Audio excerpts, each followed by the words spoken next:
Buongiorno cari amici, ben ritrovati in questo spazio in mia compagnia. Oggi vediamo cosa ci riservano le costellazioni in questo giorno di lunedì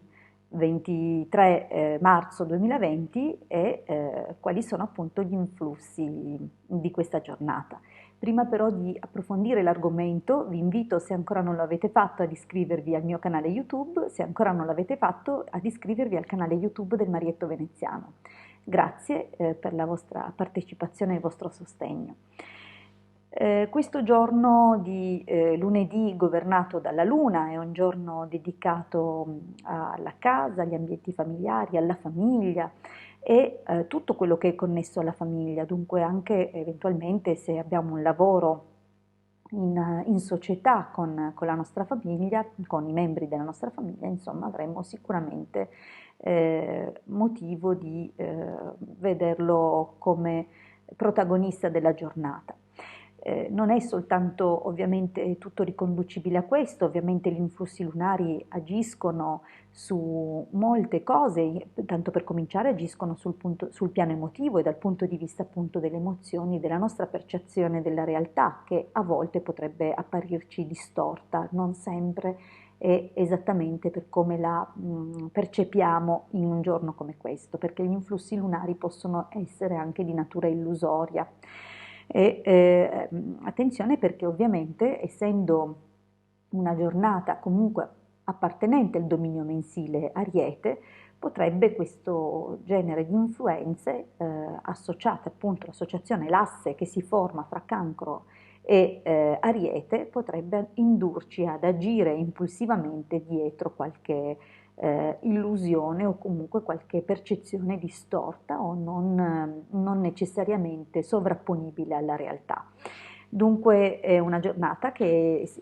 ovviamente richiede una certa cautela nel nostro vivere certe emozioni. Attenzione perché comunque il piano delle relazioni sociali e dell'interscambio col prossimo è sicuramente messo in luce, in evidenza in questo giorno perché la prima costellazione attraversata dalla Luna oggi è la costellazione Bilancia. Ovviamente questa costellazione, oltre a essere indirettamente la reggente della settima casa e dunque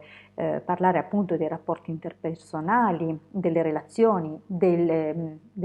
non solo lavorative ma anche affettive, delle associazioni, delle società, del matrimonio, porta comunque occultamente i valori di Venere, dunque armonia, bellezza, fa ovviamente di questa giornata una giornata dedicata a questi argomenti, assommiamoli pure al resto, dunque ci rendiamo conto che oggi è una giornata dedicata comunque all'armonia in famiglia, con le persone care, del resto in questo periodo sono pochi quelli che veramente riescono a uscire di casa, dunque abbiamo a tiro delle persone, delle risorse, sfruttiamole e impariamo insomma magari a mediare, a collaborare, a conoscerci meglio. Questa può essere un'opportunità. Spesso crediamo di conoscere le persone che abbiamo accanto e poi scopriamo nel tempo che sono degli sconosciuti che hanno camminato con noi per un tratto. Dunque è un'occasione d'oro, un'occasione che mette di nuovo ehm, al centro appunto i rapporti col prossimo, i rapporti con gli altri, ma anche gli ideali, la volontà di difendere i diritti delle persone che amiamo, se non anche i nostri, di mediare, di appunto creare ponti di collegamento con le persone. Ci rende anche battaglieri questa volontà appunto di unire punti di vista diversi e di trovare un comune denominatore. Dunque è una giornata comunque che è all'insegna dell'arte e della bellezza e appunto chissà che non ci venga qualche desiderio creativo che riguardi anche l'abbellimento della casa oppure qualcosa di bello fatto con i figli o con le persone care. Ok, questo più o meno possiamo attenderci che avvenga qualcosa del genere. Gli influssi sono questi, possono essere sfruttati moltissimo in questa direzione, anche per prendersi cura di sé, per prendersi cura, come ho detto, della casa, visto appunto il binomio che si crea molto positivamente fra Luna e Venere. Dunque può essere assolutamente qualcosa di sfruttabile in questa direzione.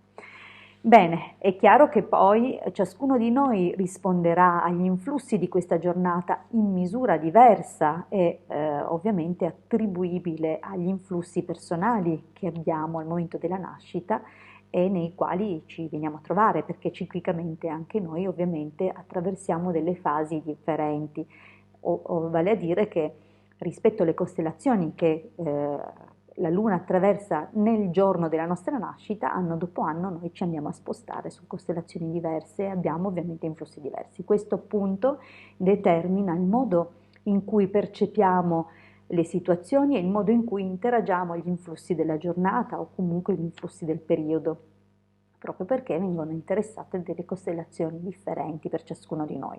Dunque, questi sono, diciamo così, gli indicatori generici degli influssi odierni, queste saranno le cose che potremo percepire ed esperire con maggiore probabilità, però il modo, la modalità e la qualità con cui noi esperiremo questi transiti dipenderà appunto, come cercavo di spiegare, da ciascuno di noi e da quali sono appunto gli elementi di base del nostro quadrato di nascita. Ricordo che la Luna è ancora nell'ultima parte della fase calante, è una giornata molto importante se vogliamo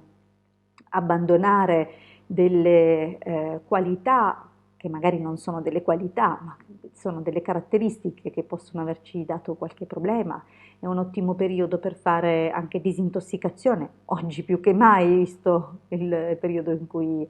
ci troviamo, e dunque agevolare il corpo e dargli degli stimoli o comunque prenderci cura di noi in un giorno in cui c'è anche Venere,